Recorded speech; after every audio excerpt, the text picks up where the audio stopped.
India could be struggling. Nepal, a recent decision by Kathmandu, has captured the attention of the world. Nepal government recently banned the import of luxury items. Bharat के उत्तर में एक नया श्रीलंका तैयार हो रहा।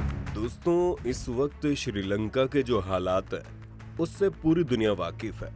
वहाँ इन्हीं हालातों की वजह से प्रधानमंत्री भी बदल गया और वहाँ के हालात अभी नहीं बदले। लेकिन अब एक और पड़ोसी देश नेपाल में भी आर्थिक संकट का खतरा पैदा हो गया है और इसी कारण कयास लगने लगे हैं कि कहीं इस देश का भी हाल श्रीलंका जैसा न हो जाए। ये नेपाल में राजनीतिक मुद्दा भी बन चुका है और विपक्ष लगातार कह रहा है कि श्रीलंका जैसे हालात पैदा होने वाले हैं। तो क्या नेपाल के हालात और क्या वो भी अब श्रीलंका की तरह ही दिवालिया होने वाला है? आज जानेंगे हम इस वीडियो में। इससे पहले अगर आप चैनल पर नए हैं या आपने अभी तक चैनल को सब्सक्राइब नहीं किया तो इसे सब्सक्राइब तो कर लो। चलिए शुरू करते हैं। श्रीलंका की तरह नेपाल की अर्थव्यवस्था भी कभी भी भर भरा कर गिर सकती है और नेपाली केंद्रीय बैंक ने इसे लेकर देश की सरकार को आगाह कर दिया है। नेपाल की डगमगाती अर्थव्यवस्था को संभालने के लिए नेपाली केंद्रीय बैंक पूरी ताकत के साथ जुट गया है और केंद्रीय बैंक ने नेपाली वित्त मंत्रालय को लिखी एक चिट्ठी में आगाह करते हुए कहा है कि सरकार को फौरन पेट्रोलियम पदार्थों के आयात पर नियंत्रण लगाना होगा।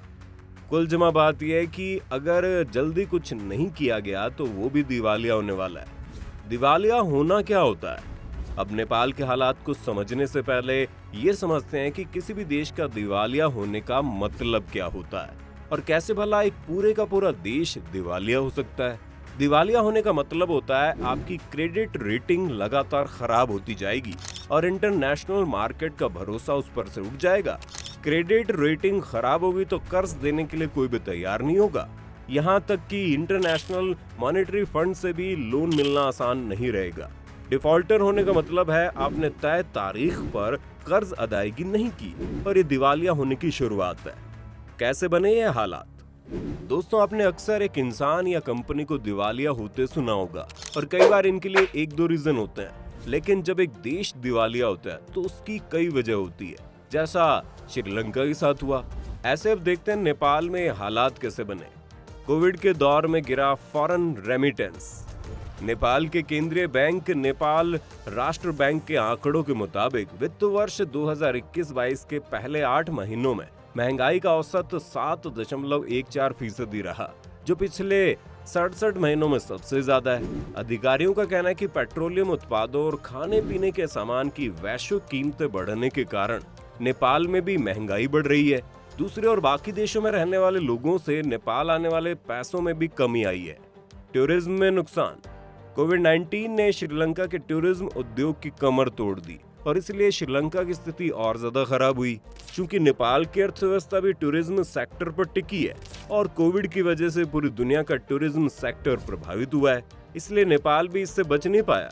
लिहाजा नेपाल में विदेशी मुद्रा का आना कम हो गया, जिसका सीधा असर देश की अर्थव्यवस्था पर पड़ा है। देश का व्यापार घटकर $207 करोड़ का हो गया है, जो नेपाल जैसे देश के लिए चिंताजनक स्थिति है। इन कारणों से विदेशी मुद्रा भंडार यानी फॉरेक्स रिजर्व भी तेजी से कम हुआ है। बढ़ता आयात। Trade and export promotion centre के मुताबिक पेट्रोलियम उत्पाद देश के सबसे बड़ा एक्सपोर्ट आइटम है, जो नेपाल के पूरे आयात का 14% है। रेमिटेंस नेपाल के लिए विदेशी मुद्रा का सबसे बड़ा सोर्स है और ये 1.7% घटकर 631.19 अरब रुपए रह गया है।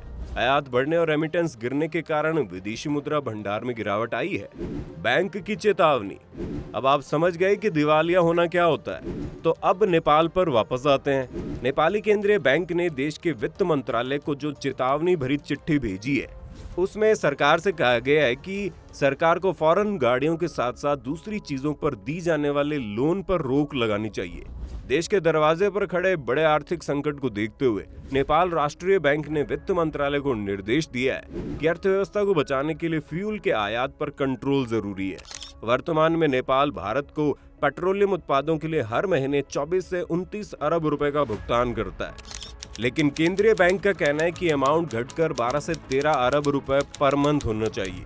नेपाल ऑयल कॉरपोरेशन के अधिकारियों का कहना है कि अगर इस सुझाव को लागू किया जाता है तो इससे फ्यूल की भारी कमी हो जाएगी। क्या फंस गई नेपाल सरकार? नेपाल ऑयल कॉरपोरेशन ने कहा है कि जुलाई 2021 तक ये फ्यूल पर लगभग 14 अरब रुपए प्रति माह खर्च करेगा। लगातार बढ़ते दामों ने खर्च को लगभग दुगना कर दिया। सिर्फ पेट्रोलियम उत्पाद ही नहीं बल्कि नेपाली बैंकों ने कहा है कि वो देश के तेजी से घटते विदेशी मुद्रा भंडार के बहाव को रोकने के लिए गैर जरूरी सामानों के आयात के लिए लेटर ऑफ क्रेडिट यानी एलसी खोलने से व्यापारियों को मना करे और केंद्रीय बैंक के कहे का पालन करे। अब क्या होगा नेपाल का? अगर हम कई एक्सपर्ट की माने तो इस समय पूरी दुनिया में ही आर्थिक मंदी का दौर चल रहा है। ऐसे में नेपाल पर इसका असर होना लाजमी है। मार्केट बिगड़ने के कारण अर्थव्यवस्था संकट की ओर बढ़ रही है। दिक्कत सिर्फ ये है कि निर्यात की तुलना में आयात में भारी बढ़ोतरी हुई, जिसकी वजह से अभी के ये हालात पैदा हुए। इस समय श्रीलंका मल्टी डायमेंशनल समस्याओं का सामना कर रहा है, जबकि नेपाल की समस्या ज्यादातर बढ़ते आयात से जुड़ी है। इन सब के साथ ही नेपाल की अर्थव्यवस्था पहले से संकट में है। हालांकि अभी श्रीलंका जैसी स्थिति नहीं बनी। इस फाइनेंशियल ईयर में अब तक टोटल घाटा 18 बिलियन डॉलर तक पहुंचने का अनुमान है, जिसे अर्थव्यवस्था के लिए मेन खतरा माना जा सकता है। भारत और अमेरिका कर रहा है मदद। एक्सपर्ट बताते हैं नेपाल और श्रीलंका की स्थिति में जमीन आसमान का अंतर है। श्रीलंका की तरह नेपाल चीन के डेब्ट ट्रैप में नहीं फंसा। चीन के लाख दबाव के बावजूद नेपाल ने बीआरआई के किसी भी प्रोजेक्ट के लिए कोई भी लोन लेने से इनकार किया। नेपाल के ऊपर अभी विश्व bank, Asian development bank, Bharat और अमेरिका का जो कर्ज है उसका ब्याज बहुत कम है। इसके अलावा ये सभी कर्ज बेहद लंबी अवधि के हैं। नेपाल के प्रधानमंत्री शेर बहादुर देउवा की भारत यात्रा के दौरान हुए समझौतों से भी मदद उन्हें मिलने वाली है। इसके अलावा नेपाल ने अभी हाल ही में अमेरिका के मिलेनियम चैलेंज प्रोजेक्ट को मंजूरी दी है, जिससे नेपाल को 50 मिलियन अमेरिकी डॉलर जल्द मिलने वाले हैं। अमेरिका की यूएस एड ने भी हाल ही में नेपाल को करीब 65 मिलियन अमेरिकी डॉलर देने के समझौते पर हस्ताक्षर किए हैं। आपको क्या लगता है, नेपाल इस संकट से निकल सकता है या फिर उसकी हालत भी श्रीलंका की तरह हो जाएगी?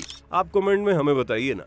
अगर आज की वीडियो आपको पसंद आई तो इसे लाइक करने के साथ साथ अपने दोस्तों और रिश्तेदारों के साथ शेयर जरूर कर दें। अगर आप ये वीडियो YouTube पर देख रहे हैं तो चैनल को सब्सक्राइब करके बेल आइकन दबा दें, और अगर Facebook पर आप ये वीडियो देख रहे हैं तो Facebook पेज को जल्दी से लाइक करें। फिलहाल के लिए इतना ही। अभी के लिए हमें दीजिए इजाजत। आपसे मुलाकात होगी अगली वीडियो में। शुक्रिया।